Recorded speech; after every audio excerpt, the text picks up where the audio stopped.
Everybody, welcome back to Conversations in Pop Culture, and we are back in the saddle once again for another season. And I have with me professional wrestler and one half, or sometimes one third, of the Miracle Generation, Kylon King, who, much like your tag team partner Dustin Waller, has had a crazy 2022. So, welcome to the show.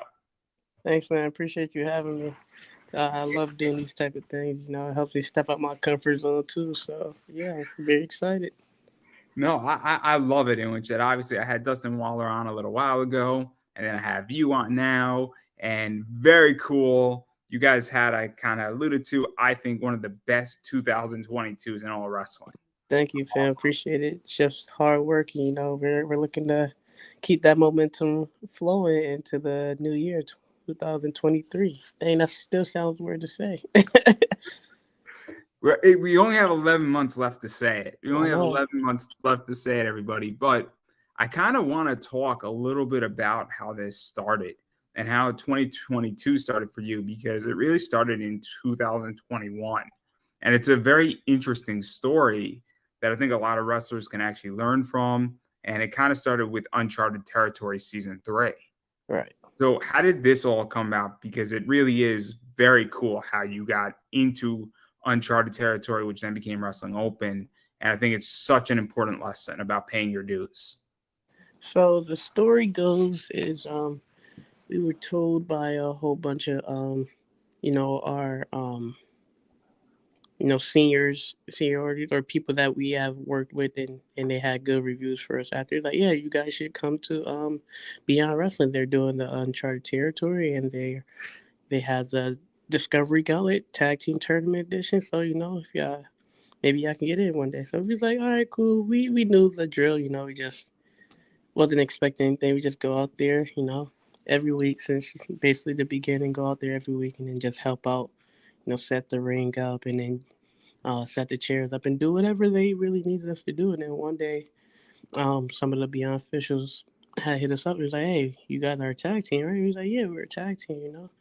Granted, me and Flash haven't been teaming that long at this point, but we're still a tag team. So it's like, yeah, we told him, yeah. He's like, "All right, cool. Then we'll figure out a way to hopefully get you guys in the tournament."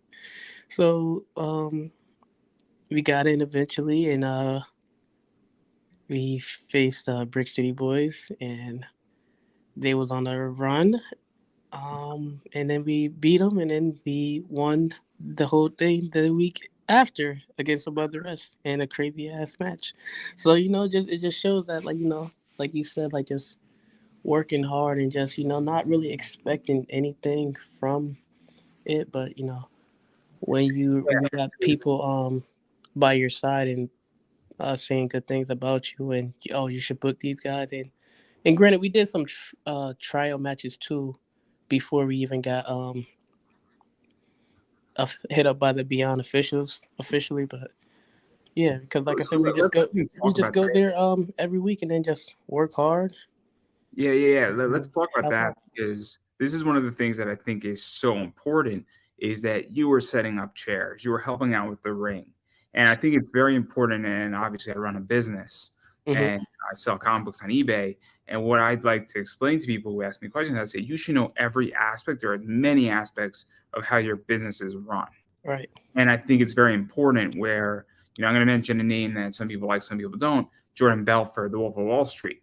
He would never ask somebody, and he's in sales right now, he would never ask somebody to knock on a door if he didn't knock on a door himself. Hmm. It's a very important thing in wrestling that you know how to set up a ring, and that you have set up a ring. You have taken tickets. Maybe you've done concessions per se, and that you understand every little aspect, or as many aspects of the business as possible. And there's a saying, Absolutely. first to arrive, last to leave.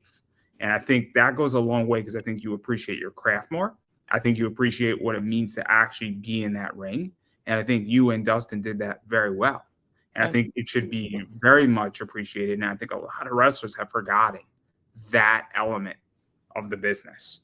Absolutely. And me, myself, and Flash, we were like always taught that ever before we even actually got to have our first match. Like you said, we were doing concessions, we were selling tickets. All before we could even like step in the ring on a live show, and we always had that drilled into us. It's like And even now, sometimes, like, you know what I'm saying, it's we still help out best we can. You know what I'm saying? I still pick up some boards and every once in a while just do that, you know.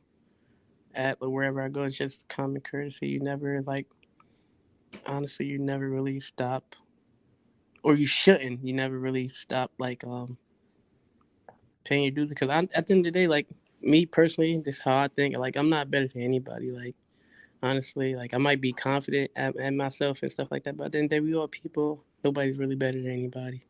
So you know, Oh, I think you're fantastic. I think that you're one of the best tag teams well, in thank you wrestling for open right now. that. I think it's crazy that both of you, obviously Flash and yourself are beyond young at that point, and that, you're so new and so not much older than to really have your first beer, which is kind of crazy, how good you guys are. But I do want to dive into Wrestling Open because this is the platform that really, I think, made your careers explode the way it has. Absolutely. And it's been almost 52 weeks of just climbing that hill inch by inch by inch. And then all of a sudden, you're like 30 feet up, which is ludicrous. I don't think people realize that. I was just looking back on it. And so, how did you get into Wrestling Open? Because that thing came out of the blue in so many ways. So it was like how Wrestling Open started. It's like you know Drew Cordero, you know, the founder of Beyond, one of the founders of Beyond, you know, he would see like a whole bunch of guys coming to help out me and Splash, and you know a whole bunch of other people coming out to help out. He was just like, dang, I feel bad because like all you guys like really bust your ass and come here to help out. Like I'm not paying you nothing or blah blah blah blah. So it was just like he said I'm working on the idea. No promises, whatever, whatever. Like okay, cool.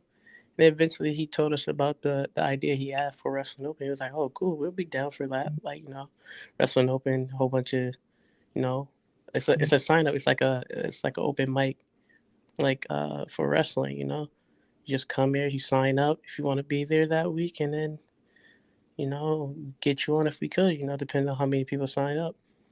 So Let's talk about that too, because obviously uncharted territory was taken away, hmm out of the Northeast and brought down south. And right. that kind of left a hole, I think, in New England to some degree, where you have Blitzkrieg and you have a few others, you have Chaotic, but hmm Beyond in the Northeast was a big deal. right. It attracted talent. It was a great thing. Obviously, the White Eagle is a very famous place for wrestling. And then Wrestling Open comes out, and obviously there's all these parameters where it's 10 minutes a match. Main events are 20 minutes, hmm and then every once in a while you get some special things that happen. And then obviously, from what I heard, the soft opening wasn't supposed to happen. From my understanding, it just sort of happened because I think some promotion canceled or something was going Yeah. on. So this is like what happened. Like, cause we was booked on the show that got canceled. So like, it was the Restival weekend, and then it was still like very high in COVID times. You obviously, even though it would go down a peak, it was like this was at one of their peaks, like right at the end of the year. Everybody's getting sick. Everybody's getting a cold and stuff. So what happened was a lot of people on the show had got sick, and a lot of people didn't feel comfortable coming to the show the Blitzkrieg show. So Larry was like, I'm just gonna cancel the show, and then that's where the soft open for Wrestling Open happened. Drew was like, oh, whoever still want to come through from the Blitzkrieg car can be on the show, and then just tease it because the actual Open for Wrestling Open was supposed to be the next week, the first Wednesday of the year, which ended up happening too. But it was just like a taste of what would be in store for actual Wrestling Opens, the weekly television series. So that's what happened, and then we got to face Ricky Shane Page and Vincent Nothing in the main event, and that was a shot because we didn't even know that match was gonna happen. So it was like we found out that literally that day, and it was So surreal because let's talk about that match. Let's talk about that match mhm, because RSP is a legend in everything absolutely, the guy does.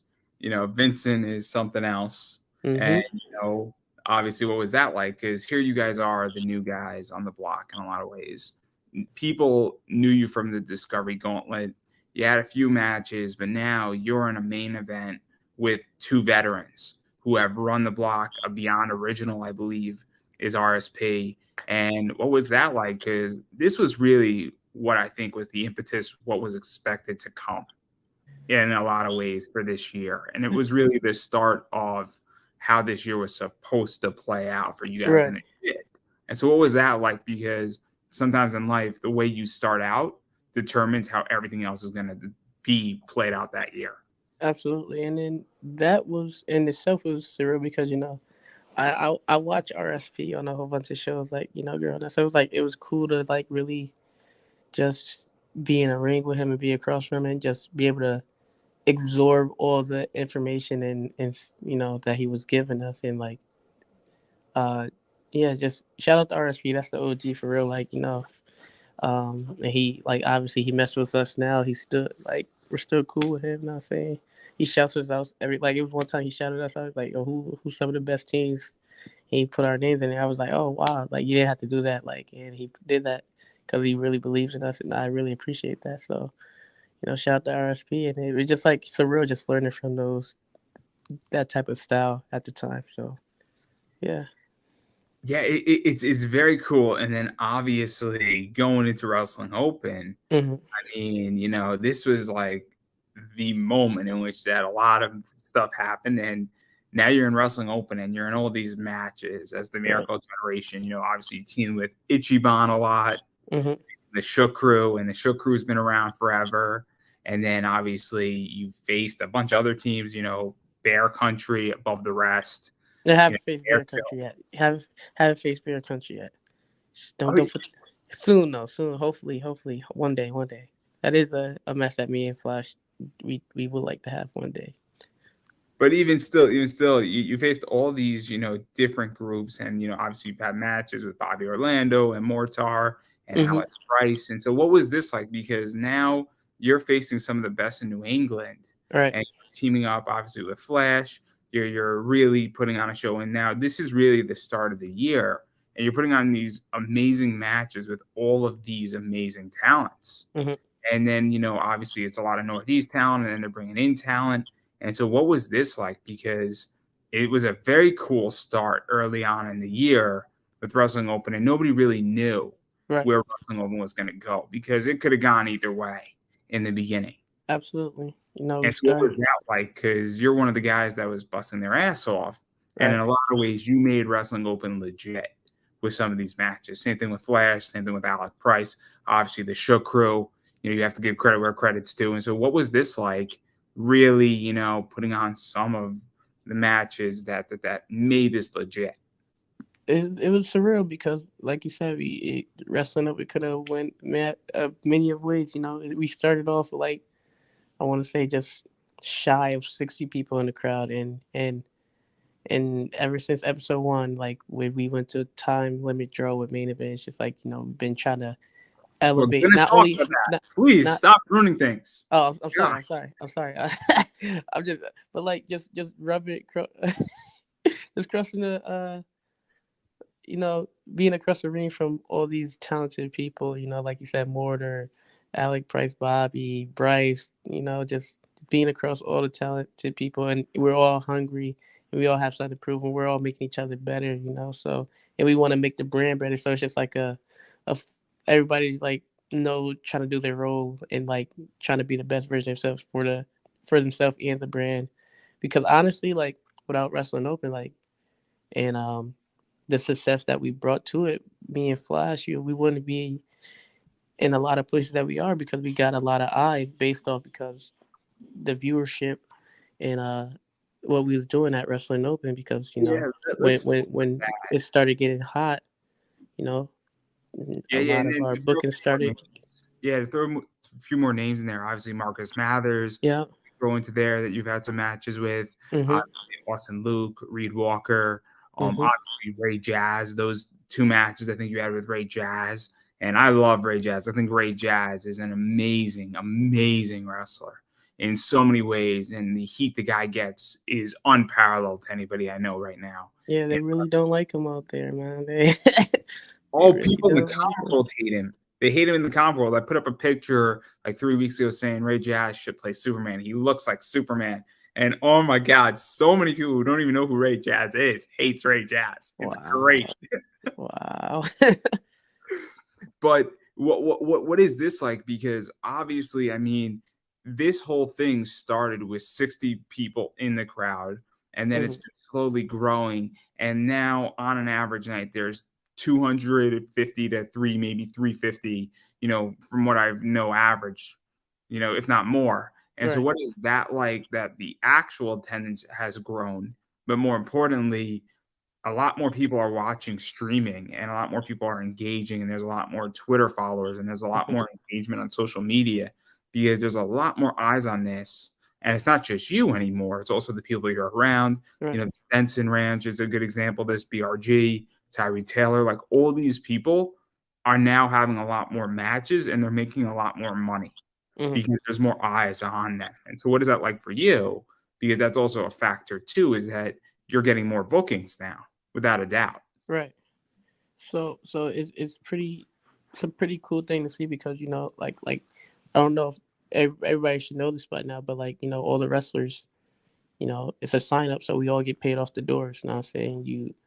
And like I said, we went from getting paid maybe like $24 something $23 to our fee now that we get because of the people that's coming in and just building that fan base and that community at the White Eagle, because there's a lot of people that never watch wrestling in a day in their life before that started watching wrestling because of Wrestling Open, and Wrestling Open is the only wrestling they watch, so it's like pretty surreal. And then when something's hot, other people take, like I was saying before, other people take eyes.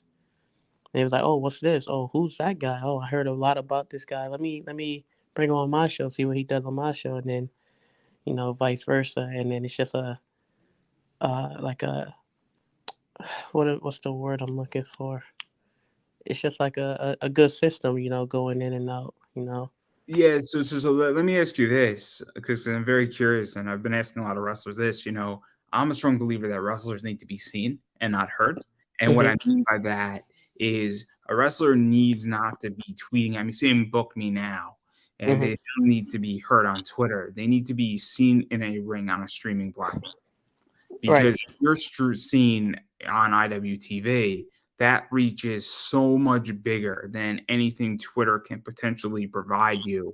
Absolutely. And there are wrestlers who I now know and that have been on my show, and they get more attention, but they're in St. Louis. So you don't know who's watching when they're watching, you don't know who's interacting with you. And so I'm very curious how you feel about that, because to me, it almost seems like, I'm not saying you should wrestle for free, but the exposure of being on Wrestling Open is worth way more than what you might be paid for that night. No, and you're absolutely right when it comes to that, because like I said, like Wrestling Open is a hot commodity. That's how me and Flash got a lot of looks by other promoters, because they seen us on Wrestling Open, they seen us on Beyond doing our things, and it was like, oh, I want this energy on my show. I want to see if they, can do this on my show. And it's like a make or break thing, because we're going to different territories and different states and stuff like that, different environments that we've never been, but we all always bring, the same energy that we always have, and the skill that we have, and we make those platforms want to bring us back because they loved what they seen. Not only did they see us before on Wrestling Open, but they seen what we can do and bring to their shows as well. So And do you also feel that, given that Wrestling Open is so grassroots in a lot of ways, it is so down to earth, right, that also gives a different vibe, where I hate to say this, but in our society, at least the way I see it, this might get you and me in trouble, there's a lot of entitlement that's going on right now. People want instant gratification, and they're saying, well, I deserve to be paid this. I deserve to be in this match. I deserve to be in the main event, versus putting in the work and having more of a grassroots, I guess, view. And it makes people, when they start at the bottom, put in the hard work and have a grassroots position, in my view, it makes them more likable in a lot of ways. And I feel that a lot of people like a BRG, even Steven Stenson, you, Flash, Tyree Taylor, Ray Jazz are all putting in that work, and you seem more like a normal person. and because there's superstardom, and then those people seem like unattainable. And I don't know if I'm making any sense, but it just makes it seem more real, I guess, is where I'm going with this Yeah, question. I understand what you're saying. It's like, the way I look at it is just like, honestly, like, you're not in, or you shouldn't feel entitled to nothing. Like, nothing is ever promised to you, or it should be promised to you. You know what I'm saying? You have to work hard for everything you got. It's like, working on yourself. Like me personally, I worked hard, not even like just in the ring, but outside the ring, just to be the person I am today. I had a good support system. I have a do the things that I can just to be a good person, and just that hard work and strong work ethic that I have. It's helped me a lot. Like I said, I don't think I'm better than anybody. But I put in the work, or at least I try my hardest to. Not every day is gonna. Some days are hard. I can't lie, but as long as you like got a good head on your shoulders and just stay consistent, you can achieve your goals, and that's what me and Flash been doing so far. And like you said, like other people at Wrestling Open, like BRG, one of the hardest workers I know. Granted he's in Stetson Ranch or whatever, but like he's really a hardworking dude, and he works hard for what he has. And I personally think he should get a better look at than what he has so far, because I that's think just one he's of the been guys I feel underrated. about. I think he's been massively underrated, Absolutely. and I think he's really, really good. And I think it's just a shame that it's just one of those things where I think if he was given the right position and the right timing, I think he could have some seriously well placed matches in high profile positions. And I But agree. I But like I digress. said, like nothing is promised and life isn't fair. You know what I'm saying?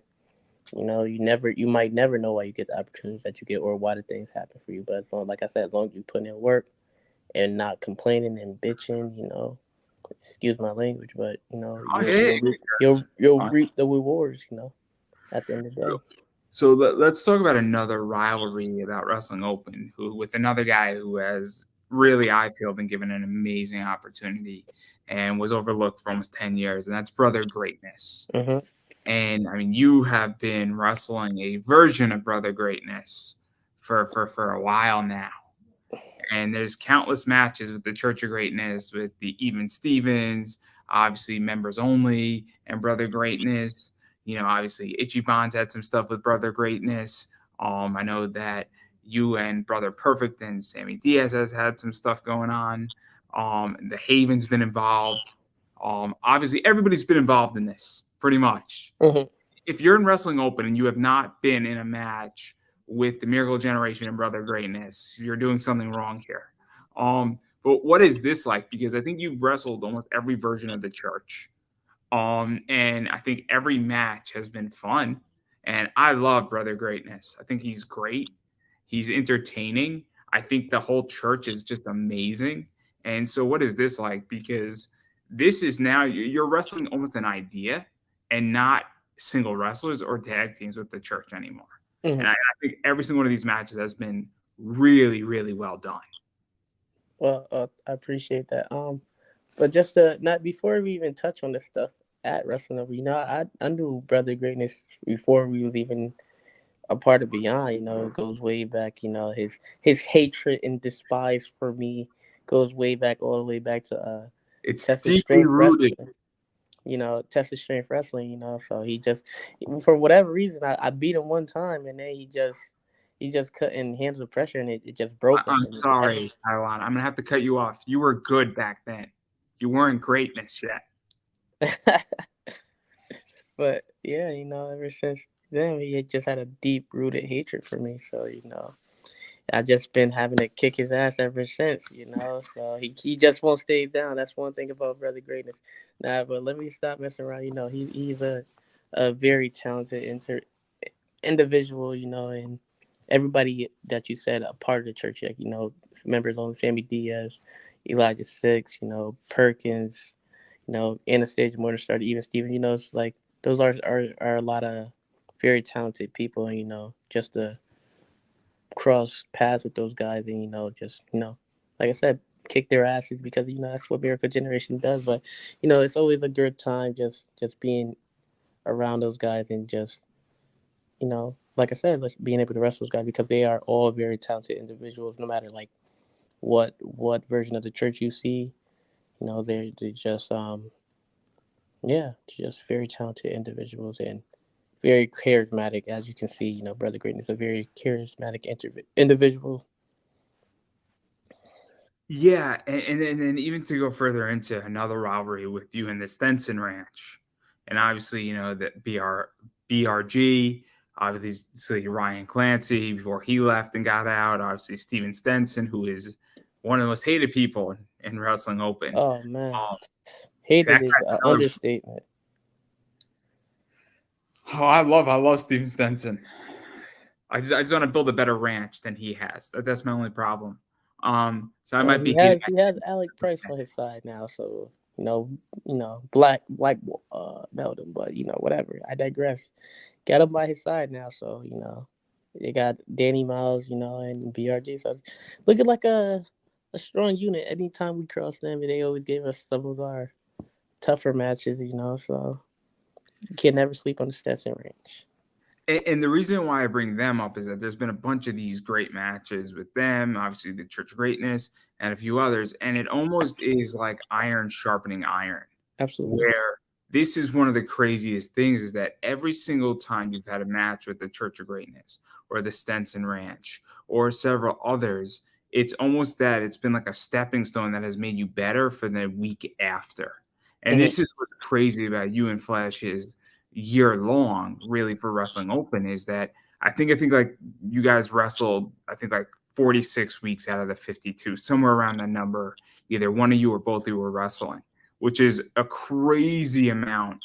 I don't know how many wrestlers, if not more, have wrestled consistently like that for one promotion every single week, which is amazing. But what is this like? Because this is how you two got so damn good.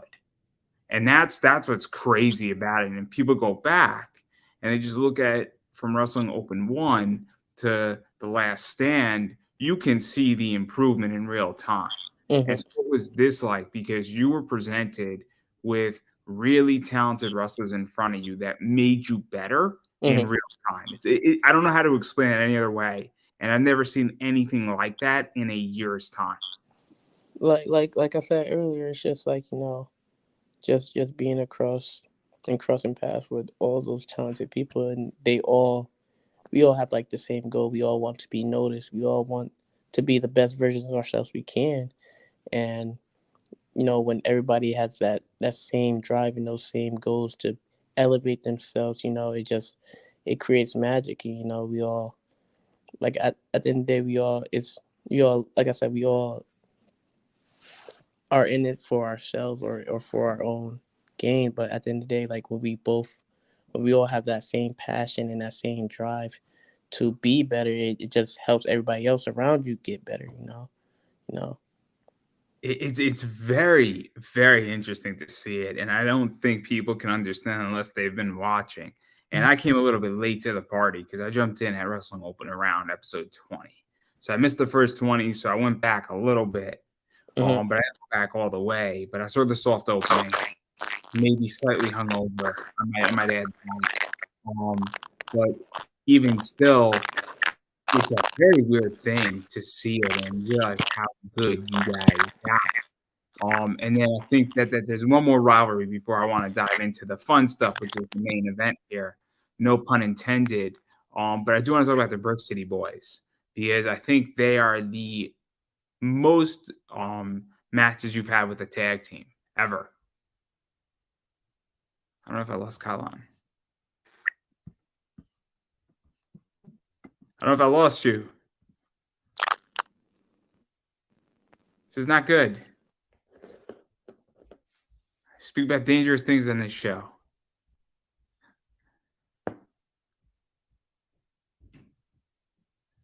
I don't know if I lost Kylon King. This is not good. Hopefully, I don't know. I think he's fixing his audio. You Hello. back? You back? Yeah. I don't know what happened. I don't know either. See, the fun thing is that anything Yeah. can happen live. This is why I do things live now, because anything could happen, and it makes it more exciting. God forbid anything could happen. And weird things happen sometimes. But as I was stating, obviously you wrestled the Brick City Boys a bunch of times, and not just in Right. wrestling. And I don't know if you trained with them or they were around your training school, but I know you've had. Never trained with them. What are you saying? Never trained with them. They come from New Jersey. I'm from Connecticut. But I know that there's been several matches, and they're one of the teams that you've wrestled so many times, and it's Right. crazy. So what is that like? And I think it could be made that you probably know them really well, if not the best out of every team you've wrestled. Yeah, I know Brook City like the back of my hand. Victor Chase and Jay Crew. They're a strong, tough team. They just like to get nasty and real gritty and grimy. And it's really like uh, a very challenging matchup at times because you can never know how gritty things can get. But me, the way I was raised, and I'm always prepared for that type of thing. So, but they always bring a tough challenge, and I don't know what our record is, but I think it's like close, damn near even, like with the Brick City Boys. So it's always a interesting challenge, and you gotta So always bring your A let's game talk when about you're going that. against those guys. So let's talk about that. What is that like, knowing a team so well? And knowing their style, knowing what they do, knowing how they're going to do it. Because at that point, I would imagine that it becomes a benefit and a challenge. And especially if you've been wrestling somebody over and over again, because obviously you can't do the same tactics. You Hmm. have to come up with new things. You Right. also want to push things, and you also want to surprise them. And you also, I would imagine, get somewhat bored in what you're doing, and you want to mix things up. So what is that like? And also, if you know somebody really well, you can do things in a ring and in a match that you might not be able to do with somebody you don't know as well. Right. And that's the hard thing about wrestling somebody multiple times. You always find out. You always like know their movements and know their patterns, but they always bringing something new to the table, and they always throwing a wrench into your plan, so you can never really be fully prepared. So like no matter how prepared you think you might be, something always crazy is gonna happen. So you know it's best to go into the situation unprepared, even though we know like the back of our hand, we know certain things that's coming, so we were always prepared for it. But you just got to go into it with a open mind, because it's always gonna be a new challenge the more you face somebody. Yeah, no, I think I love when you wrestle the Brick City Boys. I love when you wrestle the Brick City Boys because I know it's going to be a fun, solid match. I enjoy watching the Brick City Boys. I enjoy watching the Miracle Generation. And all I want to do is I just want to watch good tag team wrestling. That's it. I hate to say it, but like I like watching singles wrestling. I like watching women wrestle. I like watching a good match, but I would rather have a good tag team match, a good singles match, and we could forget about all the hardcore stuff. And like, I just want good wrestling, and it's so hard to ask for that now. It's just so hard. Well, I'm happy that Miracle Generation can bring you good wrestling anytime we're on the scene. That's one thing you can always expect from us, is for the match to be a good match. And that's one thing we wanted to do, because myself and Flash, we love tag team wrestling. Always wanted to be in a tag team. We both started off as singles competitors, and we're very strong individual singles wrestlers, but we're a good strong tag team as well, and we always wanted to make sure that we will one day, like when it comes down to it, we will be noticed at one of the best tag teams to ever do it. And we're on our path to do it, making that happen. Yeah, and let's talk about the main event here. And no pun intended, as I kind of alluded to. And this is what I think really signified and put you guys on the map. And arguably, I think you're one of the best, if not the best, tag team of 2022. Was this rivalry between you and the main event? Mm-hmm. Obviously, Jay Lyons, Midas Black started in Wrestling Open 1. A lot of stuff has happened. And so, what was this like? Because it was a time limit draw. I purposely cut you off for a reason because this is a year in the making, long form storytelling. Everybody in comics should take a page out of what you guys did. And so, how did this match and really kicked off a whole year long rivalry between the Miracle Generation? Ichiban was involved, Bobby Orlando got involved. A Mm-hmm. lot of people came in and out of this rivalry. And how did this thing start on day one? So it all started like you said, just the Wrestling Open episode 1. It was us in main event. You know, went to a 10 limit draw. Hard fought battle. Neither team couldn't really finish out the other team, and we earned neutral respect between each other, and then eventually we all became closer and started a bond. We on our way to Black Loop because we all traveled together.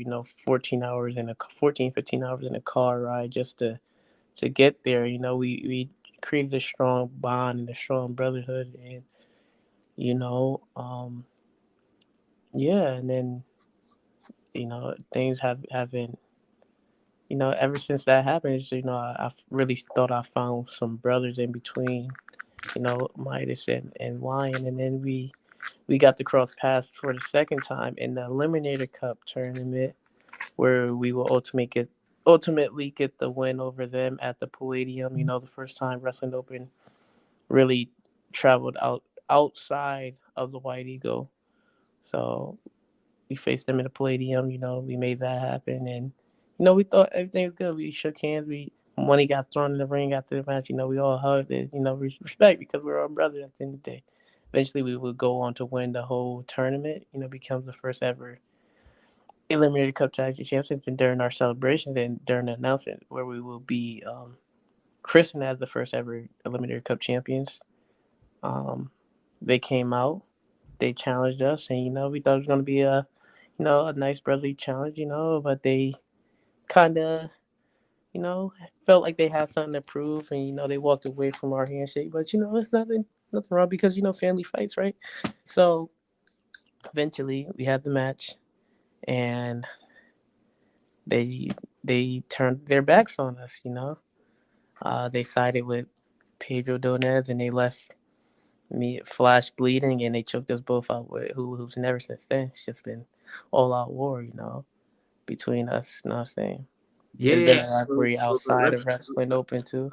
Yeah, let's talk about that. So obviously, there's this rivalry, but it's somewhat of a friendly rivalry between the two of you guys and these two Hmm. tag teams.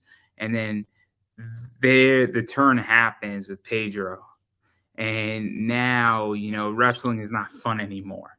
Is the promo that really set this thing downstream? But to even back it up a little bit, Brad Hollister was involved a little bit too, where he started creeping his way in to all of this at the same time, where he was facing you and Dustin with Danny Miles and Max Caster. I think Hmm. Dustin and Slash Flesh had a match with Brad, and he was getting into stuff. And then Ichiban started having his issues with Brad Hollister. And so, what was this like? Because this is what started to bring in and expand this rivalry even bigger. And Yeah, so, what was this like? Because this started turning, we had a little kindle of a fire that started becoming a bigger fire. And then it just exploded, and a bunch of gasoline was thrown onto it as yeah, all these other people started getting in. So, that's what made this so cool is it felt so organic that this little issue at Wrestling Open 1 exploded bigger because of the Eliminator Cups, and then it became personal. absolutely. Like and to add to it, like you said, Ichiban and Brad, they had their thing going on. That all stemmed from Brad Hollister feeling like the younger talent, like disrespected by the younger talent for whatever reason. And Ichiban took a stand up to that, and they had their feud, and their issues, and we help Ichiban out just like Ichiban helps us out, with Pedro and main event, and then they blinded Ichiban, took him out, and it's just it was a lot going on. A lot of things have just came to a boil one day. Bobby came through when he had his issues with Pedro, and it all just came to a big like you said, explosion. And there was only one way to contain all of this, and that was inside of a steel cage, if you want to talk about that. Yes, we're going to talk about that. Of course, we're going to talk about that. In my favorite movie, one of my favorite movies, um, by Stanley Kubrick. Wow, I can't think of its name right now, but it has Joker in it. Mm-hmm. It's this is my rifle, this is my gun. It's got that in there. Full Metal Jacket was the poster that The Last Stand was took from. It's great. It's brilliant. It's brilliant. What a great poster. I wish I could buy one of those. If somebody has one, please contact me. I will happily Shout out buy. to the production team, the WrestleNova production team. I'll happily pay good money for it because I think it's a brilliant, brilliant poster. It'll go up on my podcast wall right here. You can see the wall is full of posters, guys. Yes, very, very, very great wall that you have behind you. But so what was this like? Because a lot of things were happening. I think it's the week before the festival is about to kick off. This is the week before. I think you guys won the match, I want to say, that got to choose the stipulation. And then Ichiban says steel cage warfare. And it was the whole crowd exploded. It was a big crowd. And then now we're going into the festival with steel cage warfare. It might have been 2 weeks before. I forget exactly which. But what was that like? Because huge pop, amazing start to the entire weekend. And what was this like? Because this is now a big fucking deal to do this. It was just it really like a culmination of like all the hard work that everybody's been putting into to Wrestling Open for like the past year. We had our biggest drawn crowd there.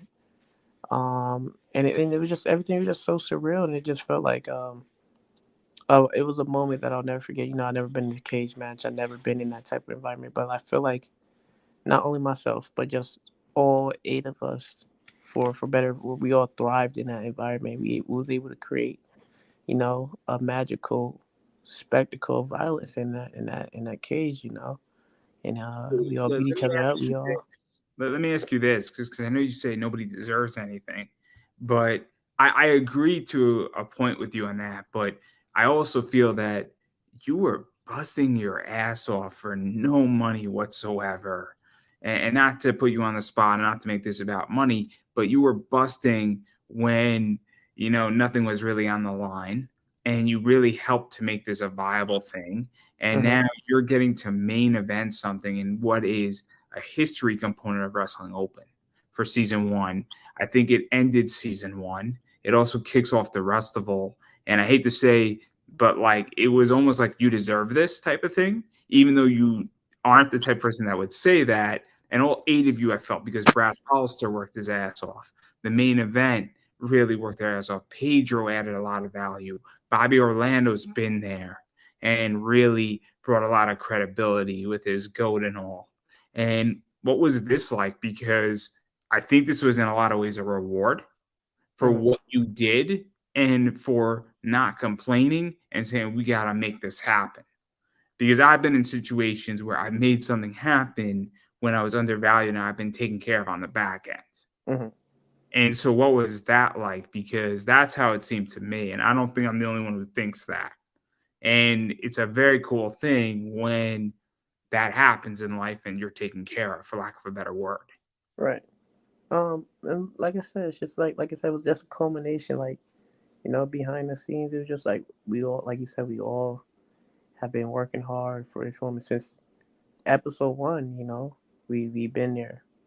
Me, Flash, Bobby, main event. We was all on the first episode, and we was able to make this thing a viable thing that people, we was able to just help grow this brand, by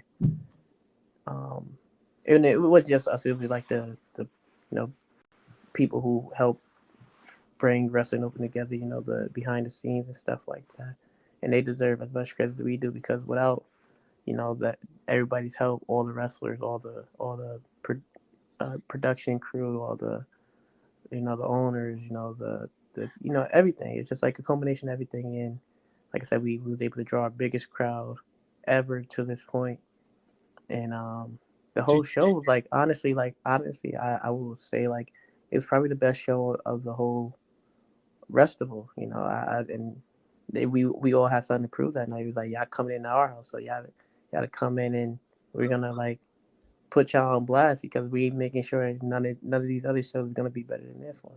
So let's also talk about this too, because I thought it was either the second best or the first best show out of the entire festival. Now I only watched 6 out of the 9 events.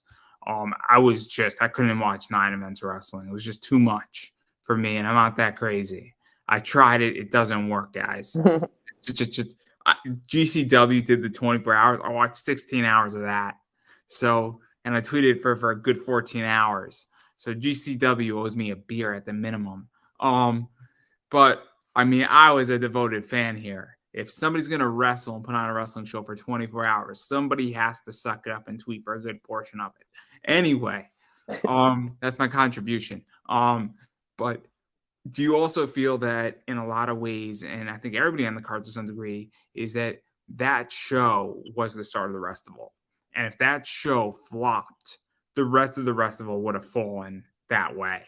And I feel like this match was the last match on the show, Wrestling Open, but it was also the start, and it was coming out of the gate. And it also set the tone, I feel, for the festival, for the other 8 events that were going to take place. And I think that's a big deal. And it sounds kind of crazy, but this was the leadoff. It's kind of like the leadoff hitter in baseball. If the leadoff hitter in baseball hits a home run, and it's opening season and it's the first pitch thrown, that explains and sends the message how the rest of the season is going to go. Right. And so do you feel that in a lot of ways it was not even so much a victory for the 8 of you in that match, but also saying, hey, we're setting the tone of how this weekend is going to work? Absolutely. It was a group victory because at the end of the day, like, the White Eagle is our home, our wrestling open home. We run there every week, and for all these other companies from all over the country coming into our house, we have to, set example and lead by example, and that's exactly what we did. Like no matter who else was on the show, like, you know what I'm saying, like, there was a whole bunch of, legendary talent and a whole bunch of superstars wrestlers on the whole festival, but like you said, like they're coming into our house, so we have to show them that we're not going to just take a back seat to y'all. We're going to be front runners, So Yeah, like no, I said, it was a victory for all of us. And I thought the ending was perfect. All of you just dog piling on. I thought there couldn't have been a better ending to that match. I really couldn't think of a better ending where it was just a complete dog piling on to Pedro. I thought that was just epic. Yeah, we had to get our get back. They had tied us up with the hula hoop, so we had to bring that full circle and show them how it felt. I thought it was just brilliant. I thought it was just such good storytelling in so many ways. And I think that, again, I'm a comic book guy. I have a lot of friends who write comics. And I thought it was brilliant on how this thing ended and how this rivalry is now on ice. It's not dead. Not dead. I want to make that crystal clear because never say never. And I got a feeling there's plenty of bad blood if everybody wants to dig it up again. But for right now, everybody's in their corners doing their own thing. But I do want to talk about the rest of the festival because you had a few matches and you did this little thing in a ladder match. I don't know how many people know about this, but you became 10 pounds heavier. So I don't know how you gained weight in a ladder match, but 10 pounds heavier, it's very complicated. Yeah, man, you just pull the 10 pounds from the ceiling and boom, there you go. Like you're just a little heavier then. But Blitzkrieg Pro, that's one of our other homes. that day. Honestly, like, doesn't get enough credit for really starting me in flashes. Uh, you know, to where we are right now, putting us in the position that we are right now. Because without Blitzkrieg, I don't think we even make it to the uncharted territory and being Discovery Gauntlet, because they were the first people that really take a stand behind us, and really elevated us, helped us get to that next level. So shout So out to for those Blitzkrieg. who don't know, when I'm referring to them being 10 tons heavier, they won the belts in a ladder match. I just want to make that crystal clear. Um, not to ruin the joke, but even going off of that too, I mean, obviously you have a secondary home or a first home at Blitzkrieg. And what is that like? Because getting the title belts and doing it in a ladder match and doing it on your home turf. That's the other thing too. And doing it being because sometimes Blitzkrieg, from my understanding, is streamed, and sometimes it's on Twitch, and sometimes it's on IWTV. And so, what was that like for You you? know, it was just a cool moment because we got to do it in our other home, which is the White Eagle. We're there every week, and then for the company that believed in us, is just for us to win those titles. It's just like a culmination of sorts of all, like, it just wasn't wrestling open. It's like Blitzkrieg. We've been working there all year, you know, just trying to get those titles, and we finally was made it to fruition. And also, this was during, obviously you're in the Eliminator Cup and you have that going on, and you're really building a name as a tag team. Mm-hmm. What is that like too? Because, obviously you've been doing it all year, and now people actually know you as a tag team, and you're sort of Right. setting the bar in the Northeast, and having belts and having, cloud and having things that actually, show that you're that standard and you're the tag team to beat in a lot of ways. What is that like? Because I hate to say it, a lot of people know it, but unless you have a belt, sometimes it's not seen. If that makes any sense. I don't know if that makes any sense. I kind of see where you're coming from, but at the end of the day, our goal, like, is to be is as wrestlers, our goal is to not let the belt make us. It's for us to make the belts. So that's why we keep working hard and we keep grinding, and then just making things happen for us. Yeah, and then that's a fair point. I'll concede ground. As a fan, I just like knowing that people have belts. I like when like some guy walks in with like 15 belts. Like my favorite picture of all time with tag teams is Team 3D holding all their belts up. Yeah, It's just a great shot. that is an iconic photo. But like I said, at the end of the day, it's like you don't necessarily need to have. It's just about the connection you're able to make, and be able to grab the fans' attention. And I feel like me and Flash been able to do that And really then, well. and then let's talk about your big thing that happened at the Festival. So obviously you're in the Eliminator Cup. I think you're facing Infinity and Beyond. The T4. Yeah, the T4, and then obviously, you know, I think you faced Infinity and Beyond, and then you faced Culture Inc. I think, or was it the other way around? I forget. Yeah, you had it right. And so obviously something happened with, I think, Culture Inc. And from my understanding, because Dustin was on, he explained that it was nobody's fault. It was just a freak thing, but he busted open right like above his eye Yeah, badly. And it was bad. I didn't even know what the hell happened. I didn't know if it was, supposed to be a gimmick and that it was planned. Obviously, it wasn't. And so, what was this like? Because I think, Dustin had some matches still, but then he sat out. I think somebody else filled in for him. And then it became a very complicated situation because this was supposed to lead into the rematch with Violence is Forever. right.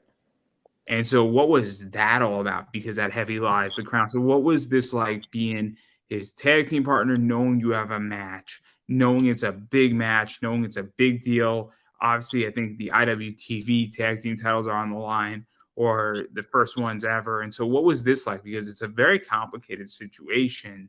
Yeah, like I said, it's a very complicated situation, and it was a very scary one, at the end of the day, because like, you know, put wrestling aside, that's my little brother at the end of the day. So I just want to make sure he's It's doing also good and he's complicated. all healthy and stuff like that. Yeah, it's complicated because it would be one thing if he had a bad cut on his arm, right?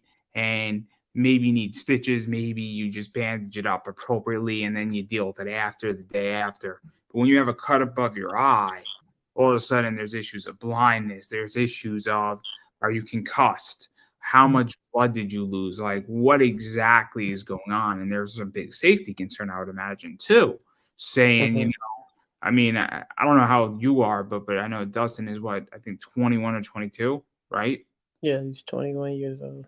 So when you're 50 years old, it's a little bit different than when you're 21 years old because you have most of your life ahead of you.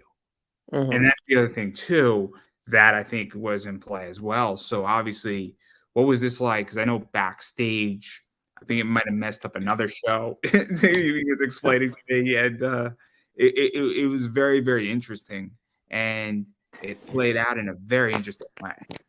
Yeah, like I said, just like you never know with those moments and those type of things. It was a scary situation, and I just wanted him to be as healthy as he could. So we had to sit out for the show because first things first is health.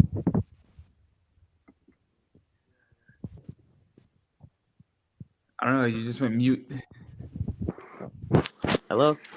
Yeah, you're back. You're back. All right, but yeah, like I said, we don't ever prepare for this type of stuff to happen, and so And these are. so let's even go into it a little bit more because obviously this led into Heavy Lies the Crown. It was evidently clear at some point that I think either somebody in Wrestling Open stopped him, potentially another wrestler, maybe Drew, maybe somebody on the staff of Wrestling Open, maybe a medical person said, "You're not going to wrestle tonight. This is the end of it. It's pretty bad." And that you bust open your stitches, something else could happen. And so then obviously he gets dragged out by Violence is Forever. The match is still going on, and now you're in the ring by yourself, and you Mhm. put on an amazing match. You put on an amazing match, and you were putting on something. You were bringing a real fight. So what was this like? Because while this was a disaster situation, things happen. Obviously, Dustin's okay for anybody who's wondering. But what was this like? Because it was a real moment to show what you can do, and the crowd was with you. It was kind of a cool situation in a lot of ways. Mhm. Um, I honestly.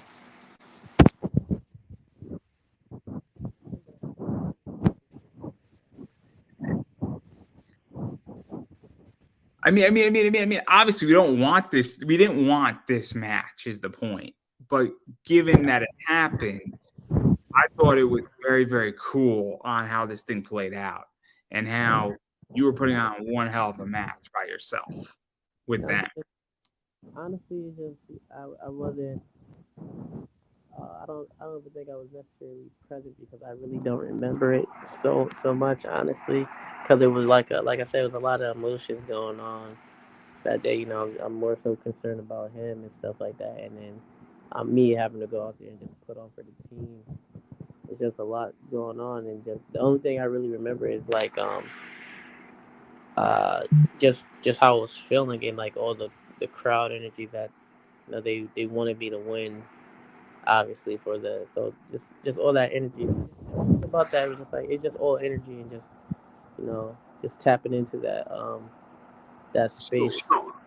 let me ask you this then. Because one of the things is that everybody in that crowd was disappointed because they wanted to see this rematch.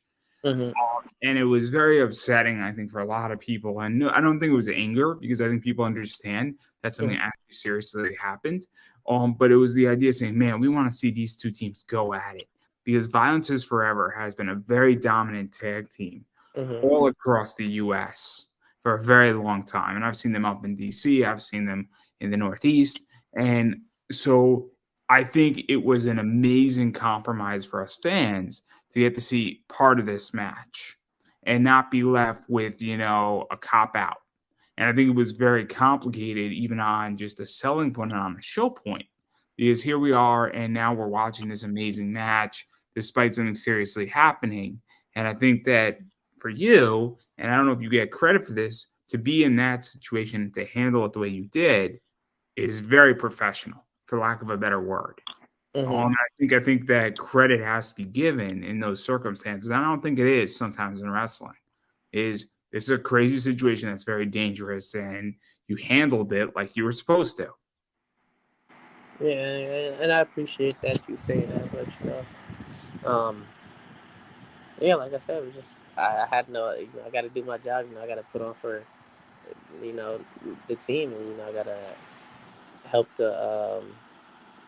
I got to give the people that support me a show, no matter what the situation is. You know what I'm saying? So that's what I went out and did. And I also thought that it was great because what it also did, at least in my opinion, is that it left room for a rematch Hmm. because Dustin came out and then the locker room had to stop him. And that gave a glimmer of hope and an opening for you. And obviously, I mean, the match ended the way it ended, but it also gives a lot of room for a rematch. It gives room to continue this story. And whenever this buildup happens, whether it's in 3 months, 6 months, or a year from now, obviously there's going to be some serious history.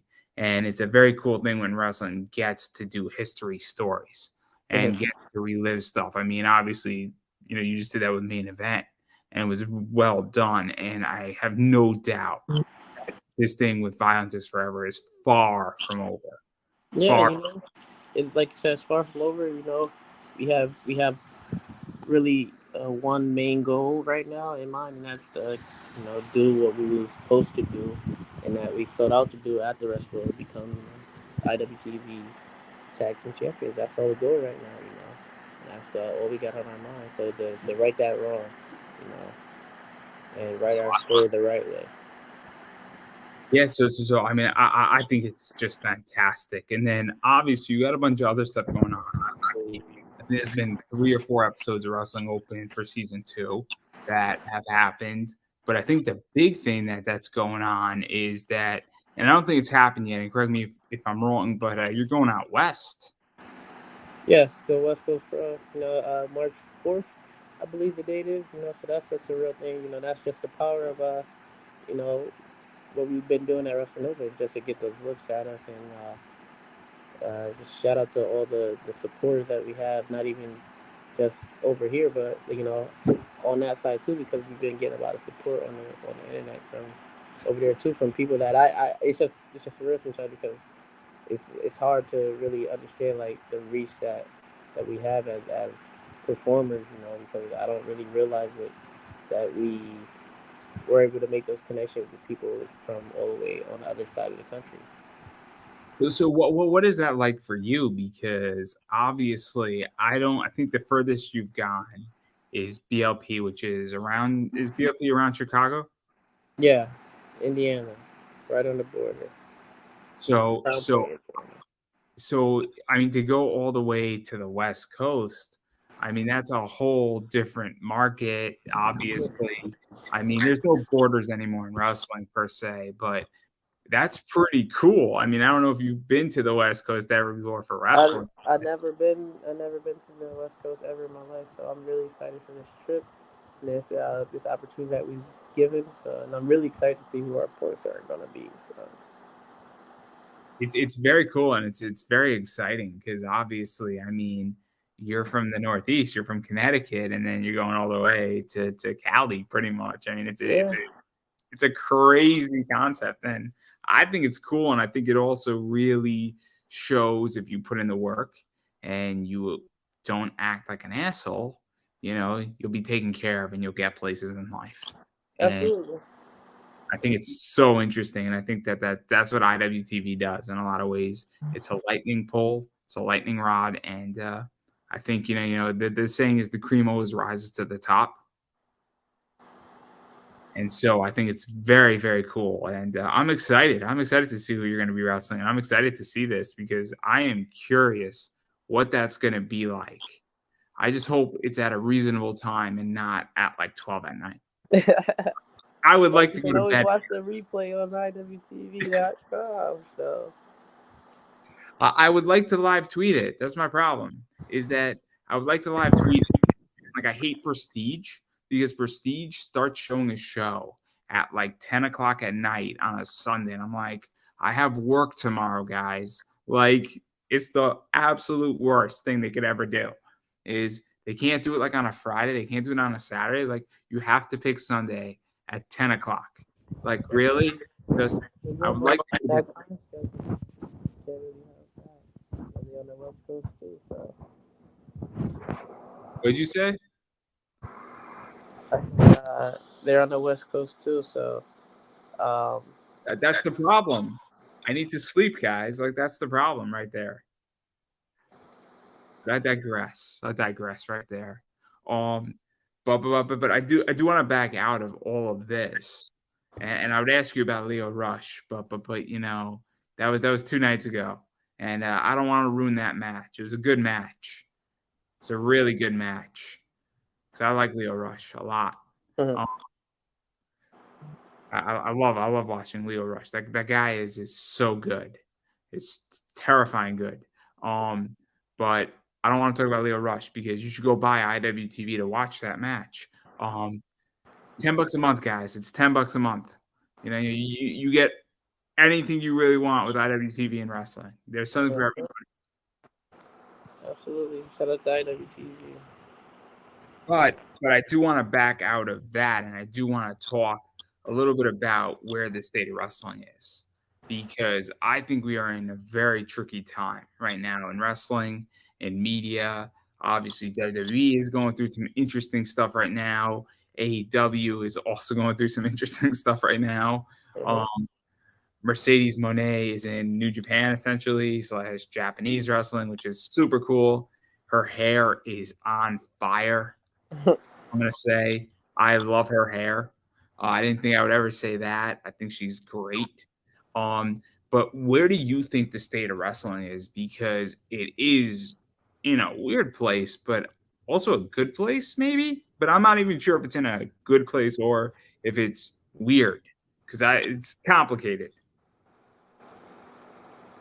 Like I said, I think you know, I personally think wrestling is in a better place, you know, than it was like a, and I think that has to do with like just everything, you know, and especially the independent scene, you know, it was a time where everything on the independent scene was just getting scooped up. Everybody on the independent scene was getting scooped up, and yeah, it's just crazy. Nobody knew what the independent scene was gonna be after that, and I think, like you said, the cream always rises to the top, and talent is always gonna be there. So, and you know, we just have to work hard at that. So I think everybody's been doing a great job at doing that, and I think the wrestling scene is going to continue to do what it always do, and that's thrive, even through the harshest of times. That's interesting. That's interesting. I mean, I've been a big proponent that if you scoop up talent just collectively, there will always be new talent because I don't think there's ever been a shortage of talent. I think what you'll have is maybe a month, a gap, and then people will rise up. They pulled out of Beyond Anthony Green and Josh Briggs, who stepped up. You had, Christian Casanova, who was then scooped up. Then you have people like Alec Price rise up. You have people like Becca rise up. You have people like Orlando rise up. Obviously, the Miracle Generation, the main event. So Bear Country got scooped up by AEW. Guess what? There's all these tag teams in Wrestling Open / Beyond that have risen up. And guess what? If they get scooped up too, or you guys get signed somewhere, there'll be a team on the Indies who will replace you. There's not a shortage of talent. Never. There's a shortage of views on talent, and there's a shortage of cool.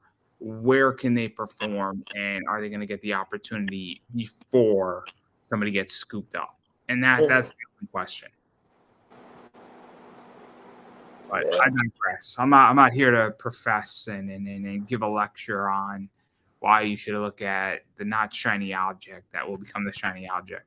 That's tomorrow's lesson for my class. But anyway, I don't teach everybody. I don't teach. At least not yet. If I did, it would be the greatest class ever. Or so I'm told. By myself every day in the mirror. But anyhow, I thoroughly enjoy this, but I do want to give you an opportunity to promote yourself. Obviously, I love the Miracle Generation. I've loved watching you every week, whether it's Dustin / Flash, me wrestle, Kylon, watching Brad Hollister lose. That's always enjoyable. I do enjoy the main event, so I might be a traitor, but that's okay. It's all good. I'm sorry. I like watching Jay Lyon fly through a hula hoop. It's the most. And he doesn't do that anymore, man. He doesn't do that anymore. I know. It's very upsetting. It's very upsetting that he doesn't do that anymore. And I wish he would. It's so enjoyable because it's so out of the box. But anyway, I do want to give you a chance to promote yourself. Where could people find you, bother you, hit you up, buy your merch, all that fun stuff? All right. Well, you can follow me at Little Kylon on Twitter. And on Instagram, you can follow me at King Kai 0610. That's King Kai, as in KAI 0610. So you can follow me on Instagram there, and then go to Pro Wrestling Tees /Kylon King, and then you can buy my merch. You might have some Miracle Generation stuff up there. I don't remember the last time I looked up there, but we have a whole bunch of stuff up there. And come to show, then we have Miracle Generation shirts, and we have Flash shirts. I just got some shirts in, so we have a whole bunch of merch for you. So yeah, just come in, support us on IWTV or whenever there's a show near you. Yeah, and I've been saying it, and I'm going to keep saying it. I've been saying it for almost 4 years now. You have to support what you like. And what that means is you have to financially support what you like, because without money and without your support, it does not get made. And so that is a big deal.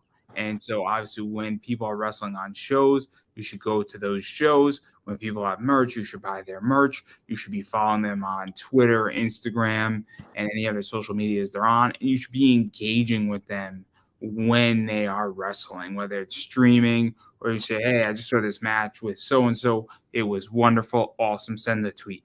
Makes a difference. You might not think it does, but it does. And it's very, very important at this stage in the game to interact with people. Furthermore, obviously, buying their merch, it helps tremendously, because wrestling, it just becomes a secondary income to what they're doing in the match, and that could be gas money to get to another match that they have. So buying somebody's shirt can make a huge difference, and you might not think it does, but it can. And then finally, just about me really quickly, before I give him a chance to have the final word, one of the major things is that about me is that obviously I'm social media, Pop Anime Comics on Twitter, Instagram, Facebook. So please follow me there. Subscribe on YouTube on Pop Anime Comics. That makes a big difference, so you do not miss an interview. I have 489 subscribers, so I'd appreciate somebody becoming 490. It would mean a lot to me. If you're watching this or seeing it, please become. What? Show him some love. I need it. I just want one more. What I want at the end of February is I want 500 subscribers. I'm 11 away. I think it's doable. So please subscribe, everybody, to the YouTube channel. It's Pop Anime Comics. It's free, and I promise everybody there's an interview out of the 500 that I have done, give or take. There's an interview for everybody, whether it's a voice actor, wrestlers, comics, or cosplayers. There's something for everybody on my YouTube page. And if you don't like it, you can change your mind and unsubscribe. If you hate my channel, you can subscribe, check it out. And then if you say, not for me, you can unsubscribe. So no long-term commitment, but I do appreciate it. I do have my own t-shirt on Redbubble. It's making fun of Gundam and Taco Bell, arguably the two greatest things ever in the world. So that is available in 16 different colors. And I have a comic book class hopefully coming out sometime in the next 8 months, as soon as I get around to re-recording it, because it did not end well, but I teach comic book investing. So if that's your thing and you want to know more about that, I'm not that hard to find. Again, social media, guys, I'm pretty accessible on that front. And also I am independent media, so I do have Buy Me a Coffee.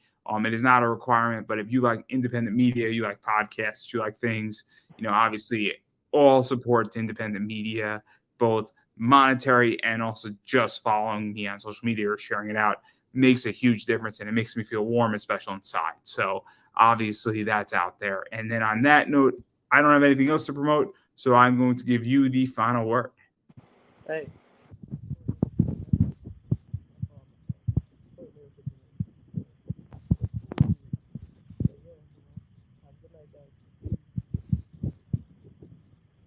I don't think I could have said that any better myself, everybody. And that is a wrap.